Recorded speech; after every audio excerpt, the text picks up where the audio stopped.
سامعین کرام، حضرت ابو ہریرہ رضی اللہ تعالیٰ عنہ سے مرفوع روایت ہے کہ جب مردے کو قبر میں ڈالا جاتا ہے تو ایک سانپ کی شکل میں اس کے سر کی جانب سے اس کے اوپر عذاب بھیجا جاتا ہے، تو اس مردے کا دنیا میں تلاوت قرآن پاک کرنا جو ہے قبر کے اندر اس عذاب کو دور کر دیتا ہے۔ اس کے بعد اس کے ہاتھوں کی جانب سے اس عذاب کو لایا جاتا ہے تو اس شخص کا دنیا میں کیا گیا صدقہ اس عذاب کو دور کر دیتا ہے۔ پھر جب دونوں قدموں کی جانب سے عذاب لایا جاتا ہے تو اس شخص کا مسجد کی جانب چل کر جانا دنیا میں اس عذاب کو دور کر دیتا ہے۔ مجھے اور اب آپ کو محاسبہ کرنے کی ضرورت ہے کہ میں اور آپ جو ہیں کتنا اس چیز کے اوپر عمل پیرا کرتے ہوئے نظر آتے ہیں۔ پہلی چیز جو ہے، اب مجھے اور آپ کو یہ دیکھنا ہوگا کہ ہم لوگ ان تینوں چیزوں میں کتنا عمل کرتے ہیں۔ پہلی چیز، قرآن پاک کی تلاوت عذاب قبر کو دور کرتی ہے، اور میں اور آپ جو ہیں ہمارے مہینے سال گزر جاتے ہیں لیکن ہمیں قرآن پاک کھولنے کی توفیق نہیں ہوتی،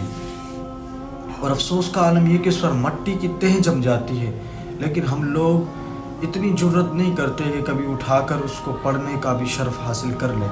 ہمیں یاد آتا ہے قرآن تو اس وقت یاد آتا ہے جب بیٹی کی بدائیگی رخصتی کا وقت ہوتا ہے تو اس کے سر پر سے قرآن پاک گزارنا تو یاد ہوتا ہے، لیکن بیٹی کو اتنی تعلیم دینا ہمیں یاد نہیں ہوتا کہ ہم لوگ اپنی بیٹی کو یہ تعلیم دیں کہ بیٹا یہ پڑھنے کے لیے دیا جا رہا ہے، صرف یہ رسمی طور پر سر سے گزارنے کے لیے نہیں بلکہ یہ اس لیے دیا جا رہا ہے تاکہ آپ وہاں جا کر قرآن پاک پڑھنے کا شرف بھی حاصل کرتی رہے۔ لیکن بیٹی جیسے گھر کا ماحول دیکھتی ہے کہ نہ والدین نے قرآن کبھی کھول کر دیکھا، جیسے ہماری والدہ کو قرآن پاک ملا تھا ویسا کا ویسا ہی ابھی تک رکھا ہوا ہے، تو بیٹی جو گھر پر دیکھتی ہے وہی ادھر اپنے سسرال میں کرتی ہے، پھر وہ بھی کئی مہینے تک مٹی جمی رہتی ہے، کبھی کھولنے کی جرت نہیں کرتی۔ تو ہمارا یہ حال ہے کہ ہم لوگ کس طریقے سے ہم عمل کرتے ہیں۔ اور دوسری چیز یہ ہے کہ دنیا میں دیا گیا صدقہ عذاب قبر کو دور کرتا ہے۔ میں اور آپ یہ دیکھیں کہ میں اور آپ کتنا صدقہ دیا کرتے ہیں۔ ہمارا المیہ تو یہ ہے کہ ہم لوگ جمعے کے دن جو چندہ دیتے ہیں وہ بھی مشکل سے 10-20 روپے دیتے ہیں، لیکن وہ نوٹ بھی اس طریقے کا ہوتا ہے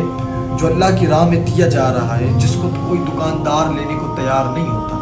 ہم وہ اللہ کی راہ میں دے دیتے ہیں۔ اس طریقے سے دیتے ہیں کہ لوگوں کو پتہ چلے فلاں صاحب نے آج 20 کا نوٹ خرچ کیا ہے اللہ کی راہ میں۔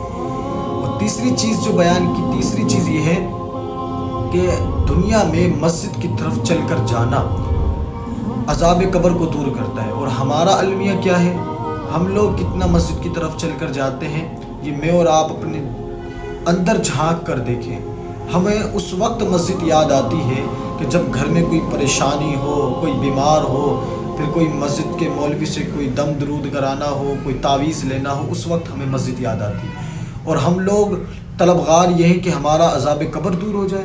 ہمیں